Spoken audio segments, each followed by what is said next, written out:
Hello guys, it's me Happy DINO here with a brand new guide for you guys on different skill loadouts for the rogues.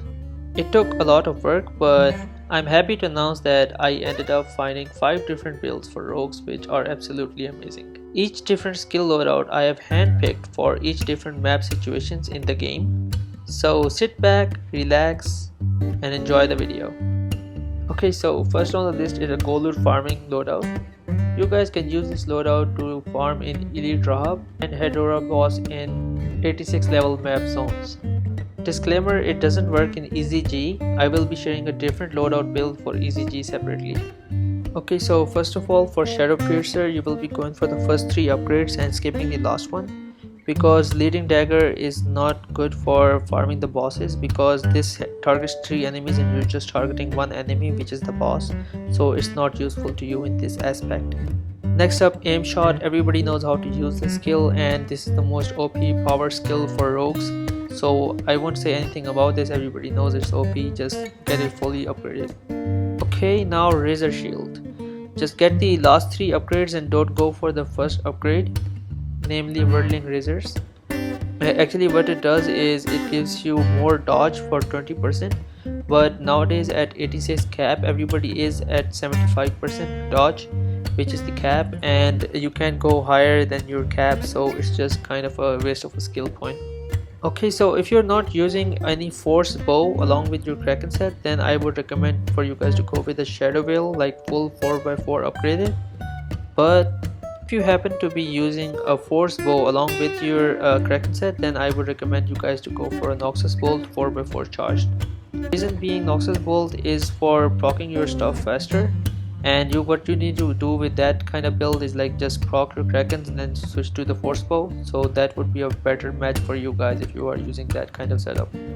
For people with just only Kraken sets, I would recommend Shadow Veil, because Shadow Veil increases the damage you guys deal to the boss. Okay, so the passives are pretty simple. You guys just need to just see this and copy this. Same thing with the ultis. You guys don't need any ulti because you're just killing a boss. You won't have enough time to charge it. And about the masteries, just go for the Razor Shield fully mastered up, and plus go for the Shadow Bomb. And if you're using a force bow, then just go for the Poison Shot. Okay, so now we have a loadout for running events. Your main focus is gonna be dishing out the most damage to the mobs while running the event fast and going straight up to the boss. So the skill loadout is gonna be focused on doing exactly that. We're gonna be going with Shadow Piercer, Aim Shot and Shadow Storm along with the Razor Shield. With Shadow Piercer we're gonna be leaving out Leading Daggers. Reason being, it does hit 3 enemies, but when you're fighting the boss then it slows you down. Aim Shot is gonna be fully upgraded because it is OP for the boss fight. We are gonna be doing the same thing with Shadow Storm because we are gonna be using it to dish out the most damage to the mobs. Okay, so in the Razor Shield with the Whirling Razors, you guys need to skip this if you have more than 75% dodge. For the masteries, I would recommend you guys to choose Refuel, but if the boss is super buff, then you can go for Ultimate Aim Shot, and these will be your passives. For the masteries, I would go for Shadow Storm fully mastered up, and with the rest of the points, if you guys are having trouble in surviving, then you can choose between Razor Shield or the Shadow Piercer for extra healing. But if you're not having trouble in surviving, then you can put them in MS or something else. Okay, now a general build for any map which is above 81 level. Credit to Encryptions, I picked this build off of his YouTube video. So without any further ado, let's get right into it. These are the skill loadouts you guys will be needing: Shadow Piercer, Aim Shot, Razor Shield and Noxus Bolt. Quick disclaimer, Noxus Bolt is for people which are using a force bow along with their Kraken sets, but if you're not using a force bow along with your Kraken sets, then go for Shadow Storm 4x4. Okay, so with Shadow Piercer, skip the Leading Daggers. Aim Shot will be fully upgraded as well as Noxus Bolt, and we're gonna be skipping the first ability upgrade on the Razor Shield. For the ultimates, we will be choosing between the Refuel ability and the Ultimate Aim Shot ability. If overall stats of your build is not very high, then go for Refuel, but if you have overall high stats, then go for the Ultimate Aim Shot. By high stats, I mean high dex awakes on your sets, like 6% to 8% dex awake on each item. With that said, the skills will be allocated in this way. In Encryption's video, he does skip the armors, but I think that the passive ability for armor can still be useful. For masteries, go for the Noxus Bolt and Razor Shield 10 by 10, and the last remaining 2 points you can either put them in Piercing Daggers or you can go for some other passive abilities such like movement speed or something. Okay, now EZG, namely Elite Zodius Gates. I would like to thank Apox for sending this build. So here we go guys. We have Shadow Piercer, followed by Entangled Traps, then Aimed Shot, then Noxus Bolt. The only thing we will be skipping is Loading Dagger's ability in Shadow Piercer. The rest of the 3 abilities will be all fully upgraded. For ultis, you have a choice between a Refuel and Medical Herb. If your team is planning on doing short runs like 10 levels and then remapping, then you can go for Refuel. But if you guys are going for highest number of waves possible, just like for running leaderboard or something, then you can go for Medical Herb.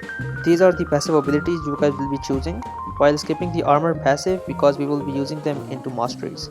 For masteries, as we have 5 more points from the armor passive, go for a fully 10 by 10 trap and Noxus Bolt. The final point you can put into Shadow Piercer or you can put in armor, it's up to you. Okay, so the last one, we have PvP. I don't know much about PvP because nobody was there to teach me anything, but I did my own research and I found this out. This is a fun little happy dino build, okay, so if you guys think that this is not as good, then you can comment down below. But do actually just test it out once or twice and then please rate it in the comments like from 0 to 10. And don't roast me in the comments though, okay? I'm a lab in PvP. I admit it, man. Okay, so I chose Shadow Piercer, Aim Shot, a Cheeky Heal, and the Noxus Bolt. I skipped the Strengthened Shot ability on Noxus Bolt because we're just going to be targeting one person. And the age-old Shadow Piercer ability is number 4th upgrade. For ultis, I didn't choose any ulti because it is a PvP map, so you can't charge it. And I went with all the skill points you can get without the movement speed one. For the masteries, I kept it very simple. Fully upgraded Noxus Bolt, fully upgraded Shadow Piercer, and the heal ability fully upgraded. After this, you will be left with 2 points. You can either put them in Aim Shot to decrease the mana cost of it, or you can go for a 2% MS. It's up to you for your personal preference. Okay, so guys, those are the 5 best loadouts which I could find for you guys. I researched most of them myself.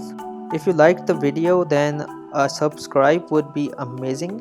Like, you have no idea how much this means to me. I would also like you guys to comment down below your most favorite loadout, like which one did you like and enjoyed the most out of all of them.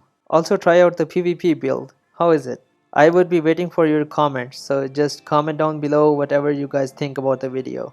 Subscribe to the channel, like the video, and if you guys are looking or want to talk to me in person, then you can join my Discord server. The link will be in the description of the video. That's it, that's the video. Take care, bye bye.